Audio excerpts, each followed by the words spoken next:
శ్రీమాత్రే నమ. జయ గురు దత్తాత్రేయ నమ. ఈ వీడియోలో మనం తులారాశి వారికి జీవితాంతం వారు తీసుకోవాల్సినటువంటి జాగ్రత్తలు, అదృష్ట యోగాలు తెలుసుకునే ప్రయత్నం చేద్దాం. రాశుల్లోకెల్లా తులారాశి అత్యంత అదృష్టవంతమైనది. ఇది ఒక సెలబ్రిటీ రాశి మాట. మంచి ప్రభుత్వ గుర్తింపు, ప్రజల యొక్క గుర్తింపు, మంచి పాపులారిటీ కలిగినటువంటి వారంతా కూడా ఇదే రాశిలో జన్మించడం జరుగుతూ ఉంటుంది. తులారాశికి శుక్రుడు అధిపతి. అలాగే శుక్రుని యొక్క మూల త్రికోణ రాశి కూడా ఇదే అవటం వల్ల ఎక్కువగా వీళ్ళు ఒక సౌకర్యవంతమైనటువంటిది, బాగా ఉన్నత స్థాయి కుటుంబాల్లో జన్మించేవారు ఈ రాశిలో జన్మిస్తూ ఉన్నారు. అంటే ఎక్కువ ఈ మధ్యకాలంలో ఈ తులారాశి, తులాలగ్నంలో మరి అమెరికాలో, విదేశాల్లో సెటిల్ అయినటువంటి మన హిందూ కుటుంబాల్లో జన్మించడం జరుగుతుంది. అలాగే మరి రాజకీయ నాయకులు కానీ, సినిమా నటులు, వీళ్ళ కుటుంబాల్లో కూడా ఈ లగ్నానికి లేదా ఈ రాశిలో జన్మించిన వారు జన్మించడం జరుగుతూ ఉంది. అంటే మరి డెప్త్గా పేర్లు ఎందుకు కానీ మీకు అర్థమై ఉంటుంది. ఇక ఈ తులారాశిలో శని భగవానుడు ఉచ్చ పొందుతూ ఉంటాడు అన్నమాట. అంటే ఏంటంటే సేవాభావం, సర్వీస్ మెంటాలిటీ, నిజాయితీ, సింప్లిసిటీ, స్వచ్ఛంగా ఉండడం, ఇవన్నీ కూడా ఈ రాశి వారి యొక్క జన్మత వస్తుంటాయి అన్నమాట. అంటే ఎన్ని సౌకర్యాలు ఉన్నా కూడా వీళ్ళు చాలా సింపుల్గా, చాలా నిడారంబరంగా, ఎటువంటి అంగు ఆర్భాటాలు లేకుండా జీవించడం జరుగుతూ ఉంటుంది. సో ఇదే రాశిలో రవి నీచ పొందుతూ ఉంటాడు.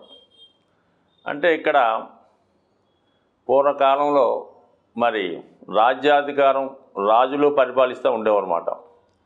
అప్పుడు మేషరాశిలో రవి ఉచ్చ కాబట్టి ఆ రాశి వారి యొక్క హవా నడుస్తూ ఉండేది. అహంభావంగా, గర్వంగా, చాలా దుష్ట శిక్షణగా ఉంటూ ఉండేది. మరి ఇది ప్రజాస్వామ్యం కాబట్టి దానికి చిహ్నంగా తులారాశిలో మరి శని ఉచ్చ పొందడం అంటది. ఇక్కడ ప్రజాస్వామ్యం నడుస్తూ ఉంటుంది. ప్రభుత్వాలకి అంటే రాచరికానికి ఇక్కడ తావు లేదు అని చెప్పే విధంగా ఇదే రాశిలో రవి నీచ పొందడం జరుగుతూ ఉంటుంది. అందుకే మనకి స్వాతంత్రాన్ని, అంటే అప్పటిదాకా నడిచినటువంటి బ్రిటిష్ సార్వభౌమ అధికారాన్ని మనకి స్వతంత్రంగా తెచ్చిన వ్యక్తుల్లో మన మహాత్మా గాంధీ వారు ఇదే లగ్నంలో జన్మించడం జరిగింది. అంటే రాశి లగ్నం రెండు సమానమైన లగ్నం అన్నది చాలా పవర్ఫుల్ మాట. అంటే ఆత్మకారకుడు రవి లగ్నం ఇవన్నీ బలమైనవి. అందువలన ఈ తులా రాశిలో అంటే తులా లగ్నంలో జన్మించినటువంటి మహాత్మా గాంధీ గారు స్వాతంత్రాన్ని సంపాదించాడు. అయినప్పటికీ కూడా ఆయన ఎటువంటి పదవి పొందలేదు. నెహ్రూ గారికి, మిగతా అప్పటిదాకా కష్టపడినటువంటి ప్రముఖ నాయకులకి ఆయన పదవులు అప్పచెప్పి ఆయన సైడు ఉండిపోవడం జరిగింది. అదే మరి ఈ రాశి ప్రభావంతో తర్వాత మరి ప్రధానమంత్రులు అయిన వారిలో బాగా మనకి వాజ్పేయి గారు, కొంతమంది ప్రధానమంత్రులుగా కూడా, ముఖ్యమంత్రులుగా కూడా కొంతమంది మన స్వర్గీయ రామారావు గారు లాంటి వారు అందరూ వచ్చారు. బట్ ఏదైనా ఈ రాశిలో జన్మించిన వారు అదృష్టవంతులు. వీరు తమ కోసం కన్నా ఇతరులకు బాగా హెల్ప్ చేస్తూ ఉంటారు, ఇతరుల అభివృద్ధికి కారణమవుతుంటారు. ప్రస్తుతం ఎక్కువ మంది సినిమా రంగానికి చెందినవారు, సాఫ్ట్వేర్ రంగానికి చెందినవారు ఎక్కువగా మరి ఈ రాశిలో జన్మించడం జరుగుతూ ఉంటుంది. ఎక్కువగా సౌకర్యాలు కూడా పొందుతూ ఉంటారు. అంటే వీళ్ళకి లాభస్థానంలో రవి ఉంటాడు. అంటే సహజంగా రవి 11వ స్థానంలో ఉంటే ఆ జాతకంలో ఉన్నటువంటి సర్వదోషాలు సాల్వ్ అవుతూ ఉంటాయి. మరి పుట్టుకతోనే వీళ్ళకి సహజంగా లాభాధిపతి రవి అవటం వల్ల ప్రభుత్వ సహకారం ఎల్లవేళ ఉంటుంది. అంటే రవి అంటే ఇంక సామ్రాజ్యానికి సూర్యభగవానుడు విష్ణుమూర్తి రూపంలో మరి జాతకుడిని సర్వదా కాపాడుతుంటాడు కాబట్టి వీళ్ళు చేపట్టిన ప్రతి పనిలో విజయం సాధిస్తూ ఉంటారు. మరి రవి సహకారం ఉంటే ఇందులో జన్మించిన వారు ప్రభుత్వ ఉన్నత అధికారులుగా రావడం జరుగుతూ ఉంటుంది. ఇక ఎక్కువగా మరి వీళ్ళకి వచ్చేది అంటే దశమ స్థానం మరి చంద్రుడిది కర్కాటక రాశి. అంటే చంద్రుడే మనకి పాపులారిటీకి పేరు ప్రతిష్టలకు కారణమవుతుంటాడు. అటువంటి చంద్రుడు దశమాధిపతి అవడం వీళ్ళు పబ్లిక్ రిలేషన్ ఉన్నటువంటి వృత్తుల్లో అంటే సినిమా పరిశ్రమ అవ్వచ్చు, బాగా గుర్తింపు ఉన్నటువంటి రాజకీయ పార్టీలు అవ్వచ్చు, వాటిలో ఎక్కువగా రాణించగలుగుతూ ఉంటారు. ఎక్కువగా ఏమవుతుందంటే ఒక సినిమా పరిశ్రమలో రాణించాలంటే అటు చంద్రుడు శుక్రుడు కూడా బలంగా ఉండాలి. శుక్రుడు విలన్ మాట, చంద్రుడు హీరో. అందుకని చంద్రబలం ఉన్నవాళ్ళు విలన్గా జీవితాన్ని స్టార్ట్ చేసిన హీరోగా మారడం జరుగుతూ ఉంటుంది. మన చిరంజీవి గారు అనుకోవచ్చు, కొన్ని సందర్భాల్లో మోహన్ బాబు గారు అనుకోవచ్చు. డైరెక్ట్గా చంద్రుడే బలంగా ఉంటే వాళ్ళు డైరెక్ట్గా హీరోగానే రాణిస్తారు. మన పాత హీరో అక్కినేని నాగేశ్వరరావు గారి లాగా. మొత్తం మీద ఏంటంటే శుక్రుడు చంద్రుడు ఎవరి జాతకంలో బలం ఉంటే వాళ్ళు అటు రాజకీయ రంగంలోనూ అటు సినిమా రంగంలో కూడా బాగా రాణిస్తారు. ఈ తులారాశి వారికి ఎస్పెషల్లీ భాగ్యాధిపతి బుధుడు అవటం వల్ల మరి ఎక్కువగా వీళ్ళు ఎంత విద్య చదువుకున్నా కూడా ఎక్కువగా వ్యాపార పరంగా రాణించగలుగుతుంటారు, పబ్లిసిటీ రంగంలో రాణించగలుగుతుంటారు.